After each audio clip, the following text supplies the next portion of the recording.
আজকে দেখাবো মাছের ডিম ভুনা। প্রথম যেদিন আমার লাইফে আমি ডিম ভুনা করেছিলাম সেই 2009-10 কথা।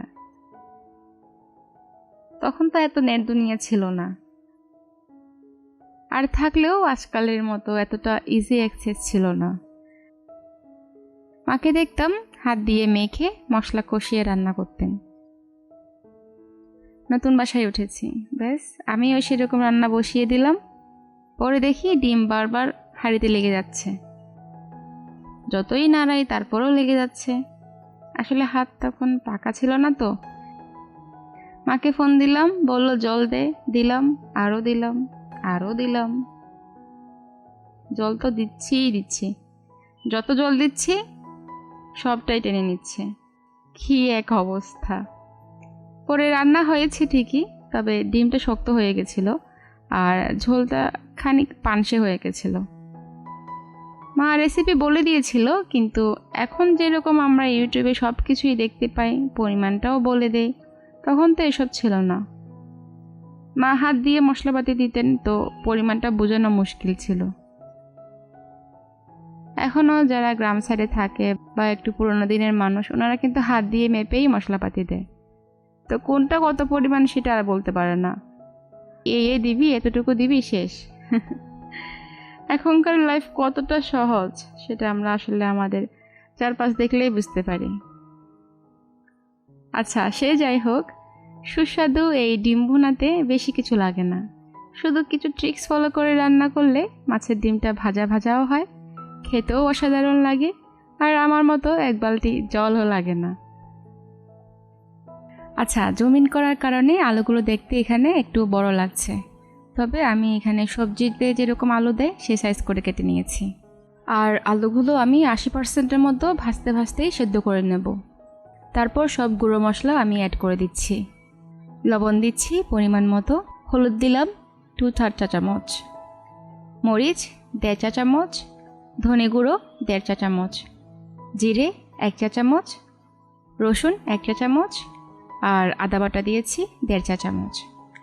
একটা বড় সাইজের টমেটো আমি ছোট করে কেটে নিয়েছি। এবার টমেটোটাও মশলার মধ্যে আমি কষিয়ে নিচ্ছি। মাঝে কষানোর সময় যদি জল লাগে তাহলে অবশ্যই অ্যাড করবেন আর ভালোভাবে কষিয়ে নেবেন।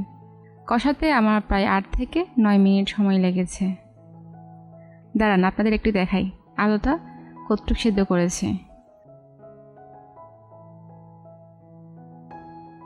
দেখুন, আমি 80%-এর মতো সেদ্ধ করে নিয়েছি।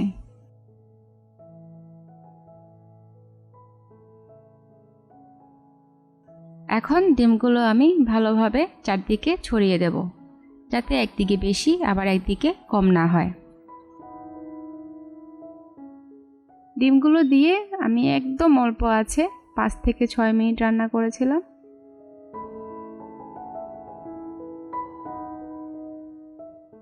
দেখুন, 5-6 মিনিট পর আমার এক পাশ ভাজা হয়ে গেছে। এবার আমি আরেক পাশ উল্টে দিচ্ছি।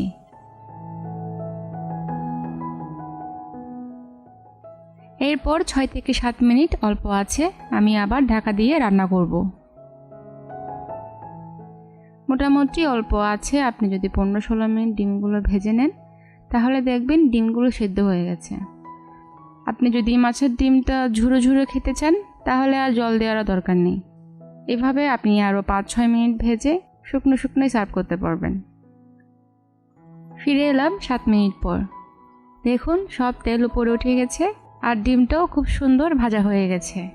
আচ্ছা, এই প্রসেসে রান্না করলে কিন্তু আপনার মাছের ডিম হাঁড়িতে একদমই লাগবে না। দেখুন, আজকে আমি একদম স্টিলের হাঁড়িতে রান্না করছি। দেখুন, একটুও তলায় লাগেনি। চুলোর জালটা একদমই অল্প রাখবেন আর হাঁড়িতে ঢাকা দিয়ে রাখবেন, তাহলে দেখবেন ভাপে ভাপেই ডিম সেদ্ধ হয়ে যাবে।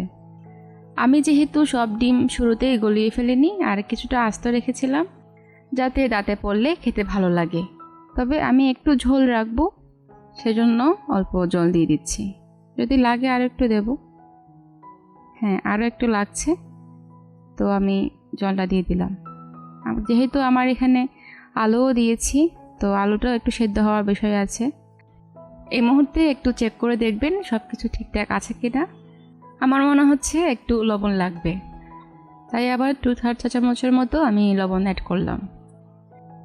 ভালোভাবে মিক্স করে দিচ্ছি। আরও রান্না করব আমি 6 থেকে 7 মিনিটের মতো। আমি কিন্তু সর্ষের তেলে রান্না করিনি, আর আজকে কাশ্মীরি মরিচটাও ব্যবহার করিনি। তারপরও দেখুন কালারটা কত সুন্দর এসেছে। সবার শেষে দিয়ে দিলাম ধনেপাতা কুচানো। এই তো আমাদের মাছের ডিম ভুনা খাওয়ার জন্য একদম রেডি। আপনারা অবশ্যই বাড়িতে বানাবেন আর আমাকে কমেন্টসে জানাবেন কেমন হলো। আর ভালো লাগলে একটা লাইক আর সাবস্ক্রাইব করে দেবেন। Thank you.